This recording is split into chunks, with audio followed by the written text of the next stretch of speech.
Bismillahirrahmanirrahim. Alhamdulillah ya ikhwani. Ana sekarang berada di Kecamatan Kadungora, Kabupaten Garut. Tepatnya di Baitul Quran Darut Tauhid. Betul? Betul. Bersama Ustaz, silahkan perkenalan. Assalamualaikum warahmatullahi wabarakatuh. Waalaikumsalam warahmatullahi wabarakatuh. Perkenalkan, ana Abu Abdillah. Nama ana Lutfi, kunyah Abu Abdillah. Itu Asli? asli dari Garut, tepatnya daerah Kecamatan Sukawening. Lulusan? Lulusan Ma'had Badr Al-Islami. Ma'had Badr Al-Islami. Sebelum Ma'had Badr di mana? Sebelum Ma'had Badr, pernah 1 tahun di Pondok Darun Najah 2 Cipining Di mana tuh? di Bogor. Oh, di Bogor. Sebelum itu? Sebelum itu di MA Persis. Oh, MA. Pengatikan. Oh, Pengatikan. Dari MA masuk ke Bogor Bogor. setahun doang, masuk Ma'had Badr. Di Badr berapa lama? 3 tahun. Sama pengabdian? Iya. Pengabdiannya di Badr juga? Pengabdiannya di Yayasan Al-Hisbah. Oh iya, di masjidnya. Ya. Setelah itu Kripia? Kalipia, Idad. Allah ya, hanya sampai idad aja. 2 tahun? 2 tahun. Oh iya. Udah, setelah itu langsung ngajar? Setelah itu ya anak ngajar. Kalau ngajar sambil kuliah di Lipia, itu juga sambil ngajar di Jakarta Selatan di SMP Quran Al Ihsan. Itu juga 2 tahun juga? Kalau di sana kalau nggak salah setahun ya, Oh, yang kebagusan kan? kebagusan. Oh iya, bener, Al 1 Ihsan. tahun lagi di Rumah Quran Geria Tahfidz Bekasi. Bekasi. Di sana sampai 4 tahun ngajar. Oh, setelah lulus Idad juga tetap ngajar di situ? Tetap ngajar di situ selama 4 tahun sampai anak nikah di sana ya, di sana. Oh, nikah 3 di tahun. situ. Terus setelah itu Alhamdulillah anak ditakdirkan untuk bisa mukim di kampung anak di Garut di sini. Ini kan di bawah Yayasan Darut Tauhid ya. Jadi di Yayasan Darut Tauhid itu ada cabang-cabangnya, ada cabang khusus kayak di sini di Garut Kota namanya DTP, Darut Tauhid Peduli untuk penanganan banjir bencana seperti itu. Nah, kalau di sini sebenarnya itu pusatnya di Bandung. Oke. Cuman sementara untuk akomodasi anak sampaikan ke DTP Garut seperti itu. Kalau yang anak pegang di sini itu yayasannya itu Yayasan Baitul Quran DT Garut. DT Yayasan Quran Darut Tauhid. Cuman cabangnya atau pusatnya ada di Bandung. Oh, Yayasan Baitul Quran Darut Tauhid. Jadi ada beberapa lembaga ya. Ada lembaga peduli, ada lembaga zakat juga, dan ada lembaga tahfidz. Banyak sih. Ana juga baru tahu sekarang setelah Ana di sini bergabung. Udah berapa lama ini Baitul Quran? Masya Allah nggak keras saya di sini. Ana mulai masuk sejak 2 tahun yang lalu. Jadi 1 tahun Ana di sini belum ada santri. Karena sebelumnya ini sempat ditutup 2 tahun semenjak corona, kan pandemi corona. Dan sebelum itu sudah ada santri. Oh, sebelum corona tuh ya. Cuman sama DT Pusat sama Agim ditutup sementara karena ya ada itu ya corona.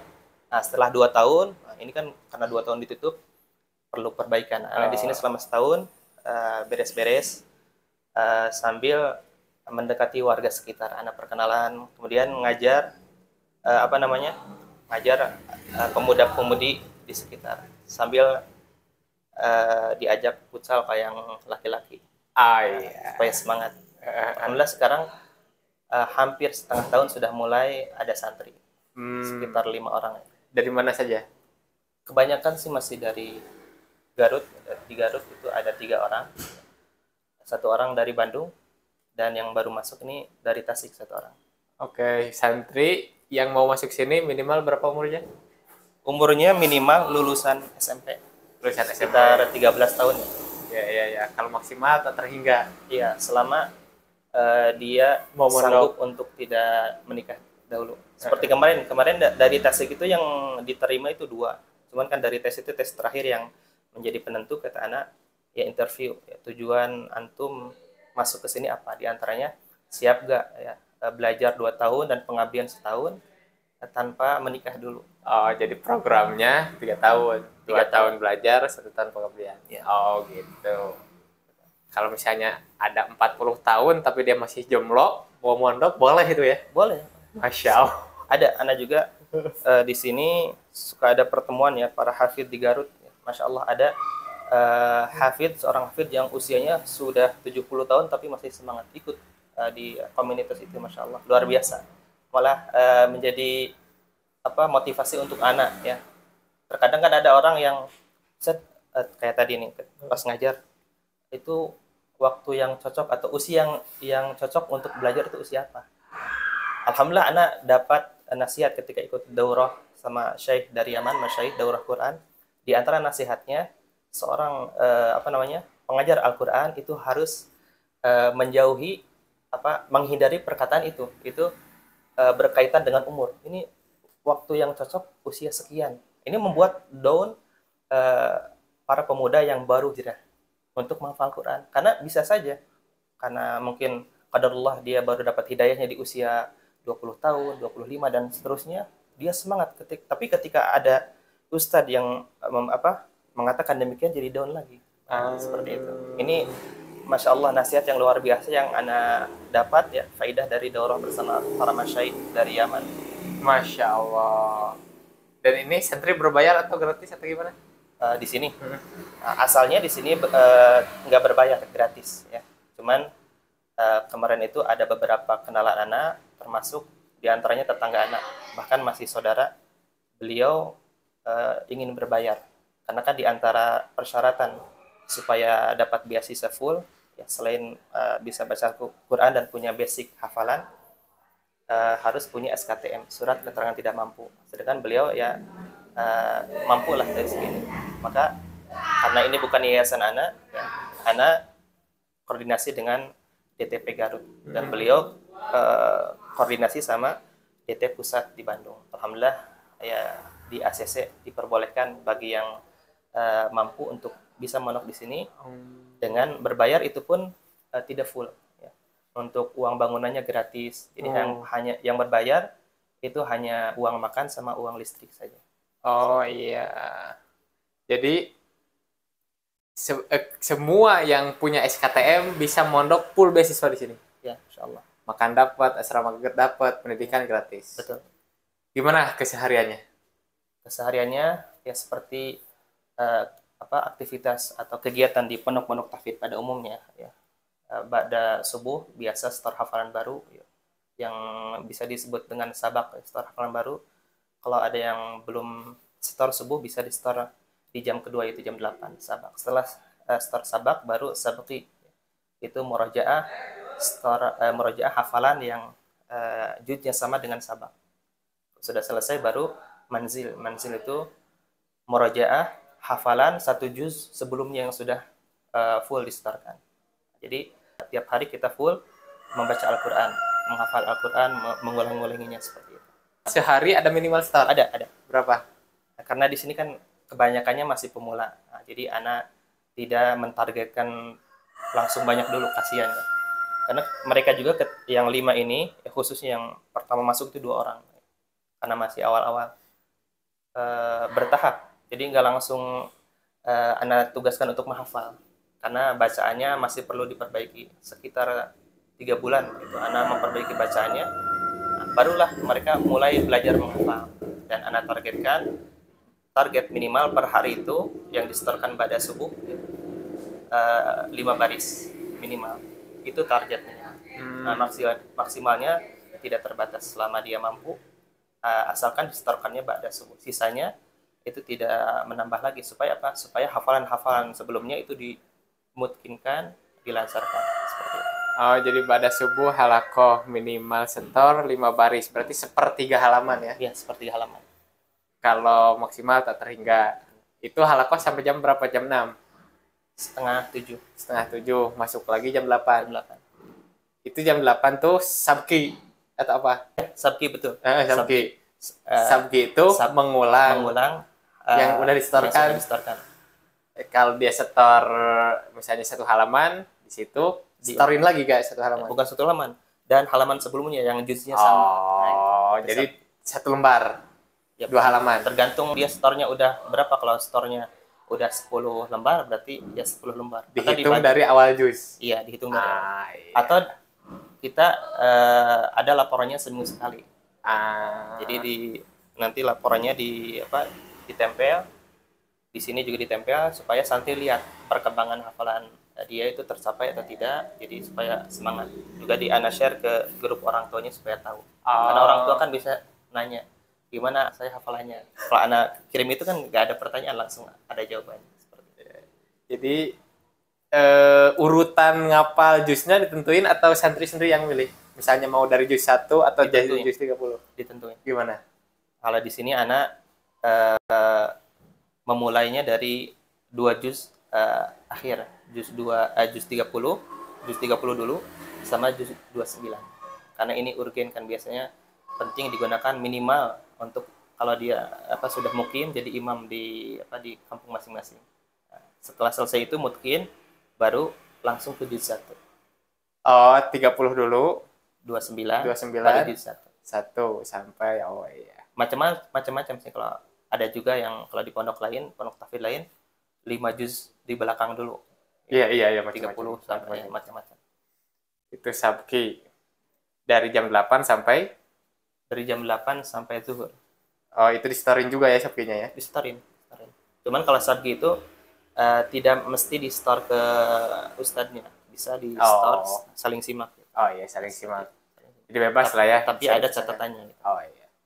Ba'da zuhur apa? Ba'da zuhur melanjut juga murojaah. Kalau ada yang belum selesai sabkinya, kan kadang sebelum sabki itu dia harus persiapan dulu. Oh iya, biar lancar. Iya, anak ingatkan. Jadi kalau mau store itu walaupun sama teman itu harus disiapkan dulu. Jangan buat temen jengkel. Banyak yang salahnya nih. Oh, setiap kesalahan ditulis tuh? Ditulis pakai pensil. Oh, ada nggak maksimal kesalahan? Jadi kalau udah salah segini harus ngulang lagi? Ada. Berapa kesalahan? Iya, lebih dari 3. Oh, 3. Dalam satu sabki atau dalam satu sabki. Jadi kalau sabkinya 10 halaman, iya.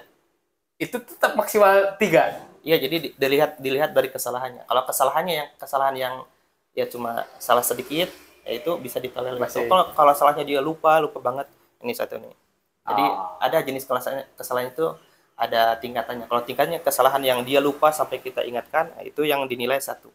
Kalau sampai 3 kali kayak gitu, berarti dia belum hafal nih. Iya. Hafalin dulu gitu. Itu kalau di setoran awal ada maksimal salah juga 3. Sama. 3 juga ya, dalam satu setor. Iya. Oh iya. Pada zuhur lanjutin yang belum beres sabki. Kalau yang udah beres, udah istirahat. Yang udah beres murojaah masing-masing. Murojaah sampai jam 2. Jam 2 baru boleh istirahat. Wih, lumayan ya. Oke, istirahatnya sejam lah ya. Ba'da asar istirahat nggak? Ba'da asar halakoh lagi? Halakoh sebentar, langsung kalau yang jadwal piket, kalau yang enggak olahraga sebentar. Oh iya, dan barusan juga antum lagi olahraga pagi ya? Iya. Setiap hari tuh olahraga tuh? Setiap hari, ya itu pemanasan sebentar supaya kalau mau mandi nggak terlalu dingin, atau kalau aktivitas nanti nggak ngantuk lah. Dan mencegah dari tidur pagi. Masya Allah. Olahraga tiap hari. Oke, pada maghrib? Pada maghrib, itu murojaah sama-sama. Jama'i biasanya. Terkadang murojaah jama'i bareng atau murojaah masing-masing. Kadang juga ada yang belum selesai store manzil atau store sabki, itu bisa. Ya manzil itu tadi kapan manzil? Manzil kan dari jam 8 sampai zuhur itu sabki. Ya. Kalau manzilnya? Jadi tergantung beres atau belumnya. Terkadang manzil kan banyak nih. Kalau manzil seperti yang sekarang udah masuk juz 1, otomatis dia manzilnya 2 juz. Kan harus disimak. Iya. Makanya karena kata nggak setiap hari ya itu. Nggak mesti semuanya 2 juz. Tapi kalau bisa semuanya distorkan, disimak supaya nggak ada yang salah. Makanya full dan sampai maghrib itu tetap sabki. Kalau sudah semuanya tetap manzil ya. Kalau sudah manzil semuanya, baru boleh murojaah sendiri. Oh iya. Ba'da Isya kosong. Ba'da Isya ada. Ada apa halakoh lagi? Halakoh lagi. Kalau Ba'da Isya tahsin. Biasanya sih ada tahsin plus anak kasih pelajaran-pelajaran syar'i seperti tauhid ya, akidah tauhid, fikih dan ya ilmu syar'i yang dasar-dasar anak Iya, sampaikan. iya. Dan tahsin juga. Dan sekarang alhamdulillah baru mulai, baru 2 malam ya. Setelah anak ketemu sama teman-teman sini, mereka ikut Tahsin. datang ke sini tahsin pada Isya, alhamdulillah dari Kedengaran. dari Senin, iya dari Senin sampai Jumat. Oh, waktunya Senin sampai Jumat, Masya Allah ya. Iya, Jadi, kalau ada orang Garut nih, Kadungora dan sekitarnya, mau belajar tahsin, Ba'da Isya datang sini. iya, Setiap Ba'da Isya, Senin sampai Jumat. iya. Oh iya. Itu Sampai juga jam berapa tuh? Sampai jam 9. Oh Ini iya. materi tahsin aja. Adapun nanti untuk prakteknya, karena tahsin kan yang anak sampaikan teorinya. Ya, yang anak gunakan buku karya Ustadz Yahdi. Ya, beliau lulusan Lepia juga. Yang apa judulnya tuh? Makharijul Huruf. Iya, Makharijul Huruf. Ya, tahu. Masya Allah. Nah, jadi anak sampaikan teori-teorinya, kemudian praktek, contoh-contohnya. Adapun untuk prakteknya nanti saling simak sama santri yang sudah anak bina sebelumnya. Masya Allah. Oke, dan itu pembukaan untuk santri yang mau mondok di sini itu setiap waktu selama kuota masih ada. Ya, sekarang kuota masih sekitar 5 lagi. 5 lagi. 5 tersisa. Gimana caranya kalau mau masuk sini? Caranya bisa Ada di daftar medsos atau apa? di medsos ada. Di medsos. Apa medsosnya? Cuman medsosnya belum bikin sih. Tapi bisa lewat nomor aja. Kemudian ada brosurnya juga. Oh iya, brosurnya bisa dilihat di Brosurnya di website ada. websitenya Di apa? IG DTP Oh, Garut IG ada. DT Peduli Garut. Ada. DT Peduli Garut, ada brosurnya, bisa daftar sini. Atau ditanyakan ke adminnya, itu nanti dikasih tahu informasi. Oh iya. Oke, terakhir. Nasihatlah untuk para penonton, silahkan. Masya Allah. Bismillahirrahmanirrahim. Alhamdulillah wassalatu wassalamu ala Rasulillah wa ala alihi wa sahbihi wa mawalah. Rabbi shrah li sadri wa yassir li amri wahlul 'uqdatam min lisani yafqahu qawli. Rabbi zidna ilman warzuqna fahman amma ba'd. Ikhwani fillah, a'azani Allah wa iyyakum. Masyaallah pada pagi hari yang cerah ini ana kedatangan salah satu teman yang Masya Allah begitu semangat dalam dakwahnya, mensyiarkan Islam dengan cara beliau berkeliling Masya Allah ke berbagai tempat pondok tahfidz hampir di seluruh Indonesia ya, hampir ya. Masya Allah. Pagi ini jam 9 Ya, mau berangkat berangkat ke Kepulauan Riau insya Allah. Riau selama berapa hari? Sampai Lebaran, Sampai 2 Lebaran. bulanan. Masya Allah, luar biasa. Mudah-mudahan pemuda seperti beliau ini bertambah. Supaya apa? Indonesia ini dipenuhi oleh para penghafal Al-Quran. Jadi menebarkan Islam. Ya, supaya khususnya negara kita itu diselamatkan dari cobaan-cobaan ujian. Sekarang sangat banyak ujian menimpa kepada kita, baik di Indonesia maupun kepada saudara-saudara kita di luar sana. Seperti yang baru-baru ini di mana? Di Turki ya. Turki. Masya Allah, mudah-mudahan musibah yang Allah turunkan itu menjadi penghapus dosa untuk kita semua dan mengangkatkan derajat kita. Karena sejatinya kita memang banyak dosa. Ini adalah nasihat yang penting khususnya untuk diri saya pribadi, juga untuk kita semua ya. Untuk senantiasa bertakwa kepada Allah Subhanahu wa taala dimanapun kita berada. Dengan menjalankan perintah Allah dan menjauhi larangannya itu. Karena sebaik-baik bekal untuk menuju akhirat adalah at-taqwa. Wa tazawwadu fa inna khairaz zadi taqwa. Mungkin itu nasihat dari anak agar kita senantiasa bertakwa dan berteman dengan teman-teman yang saleh. Karena kita nanti akan dibangkitkan bersama teman kita waktu di dunia. Kalau kita di dunia berteman dengan teman saleh, maka kita akan dibangkitkan oleh Allah dengan teman kita waktu di dunia. Itu saja. Assalamualaikum warahmatullahi wabarakatuh. Masya Allah, jazakumullah khairan. Itulah kawan-kawan, barangkali ini video terakhir Anda di Garut sebelum meninggalkan Garut untuk beberapa bulan. Ya, 2 bulanan lebih lah. Nanti Lebaran Anda balik lagi ke Garut. Terima kasih. Wassalamualaikum warahmatullahi wabarakatuh.